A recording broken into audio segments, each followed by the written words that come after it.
শর্ষিনা পীরের এই এলাকা ৭১-এ সাধারণ মানুষের ভাষায় ছিল ক্যান্টনমেন্ট। পাকিস্তানি সেনাবাহিনী, রাজাকার এবং স্বরূপকারী থানা পুলিশের ঠিকানা ছিল এটি। এখানেই মুক্তিযোদ্ধা ও মুক্তিকামী সাধারণ মানুষকে ধরে এনে নির্যাতন চালানো হতো। সে সময়ে এতটাই দুর্ভেদ্য ছিল এই পীরের ঘাঁটি যে বারবার চেষ্টা করেও মুক্তিযোদ্ধারা এর পতন ঘটাতে পারেননি। তবে যুদ্ধের শেষে আত্মসমর্পণ করে কিছুদিন গৃহবন্দী এবং জেলখানায় কাটান শর্ষিনার পীর মাওলানা আবু জাফর সালেহ।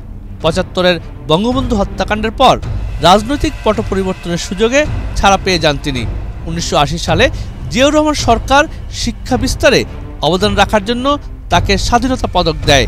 শর্ষিনা পীরের সিপাহসালার ঘাতকপুরের অন্যতম মাওলানা মান্নানের তৎপরতায় এ পদক দেয়া হয় বলে প্রচারণা রয়েছে। জিয়ার মৃত্যুর পর স্বৈরশাসক এরশাদের যাতায়াতের কারণে এই পীর সবসময় থাকেন ক্ষমতার কাছাকাছি। বিভিন্ন রাজনৈতিক দলের নেতাদের সাথে তাঁর ছিল সখ্যতা। স্বাধীনতা পদক দেবার ঘোষণার পর সে সময় অনেকেই এর প্রতিবাদ করেছিলেন, তবে ক্ষমতাসীনরা ভ্রুক্ষেপ করেননি। দীর্ঘদিন ধরেই মুক্তিযুদ্ধের সপক্ষের মানুষ এই পদকটি প্রত্যাহারের দাবি জানিয়ে আসছেন। এবারও স্বাধীনতা দিবসে পদক দেওয়া হবে।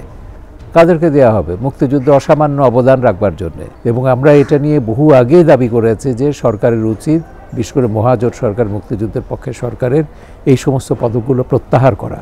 তথ্যমন্ত্রী ও মুক্তিযোদ্ধা হাসানুল হক ইনু মনে করেন, ঘাতককে দেয়া এই পদক প্রত্যাহার এখন সময়ের দাবি। এই স্বাধীনতা পদকে শর্ষিনার পীরের মতন মানুষকে ভূষিত করাটা হচ্ছে সরাসরি বাংলাদেশের মুক্তিযুদ্ধ স্বাধীনতাকে অস্বীকার করা, এবং এটা একটা মস্করা। সর্বোচ্চ আদালত দ্বারা যদি সামরিক শাসকদের অবৈধ রাষ্ট্রপতি বলা হয়ে থাকে, তাহলে সেই সময়কালের বহুত কার্যকলাপকে নাকচ করে দেওয়া হয়েছে। সুতরাং সেই সময়ে প্রদত্ত স্বাধীনতার পদক সেটা পর্যালোচনা করে দেখা উচিত বলে আমি মনে করি, এবং এই ধরনের পদক বাতিল করে দেওয়া উচিত। ৭১-এ যিনি ছিলেন মুক্তিযুদ্ধ বিরোধী, স্বাধীনতার পক্ষের মানুষকে করেছেন নির্যাতন, নারীদের ধর্ষণ করাকে জায়েজ বলেছেন, তাকেই মুক্তিযুদ্ধের মাত্র ৯ বছরের মাথায় স্বাধীনতা পদক দেয়া হলো। অনেকেই বলছেন এই স্বাধীনতা পদকটি প্রত্যাহার করা হোক।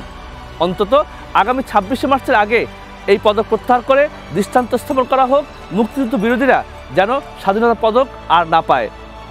শওকত মিল্টন, এটিএন বাংলা, সোহরাওয়ার্দী উদ্যান, ঢাকা।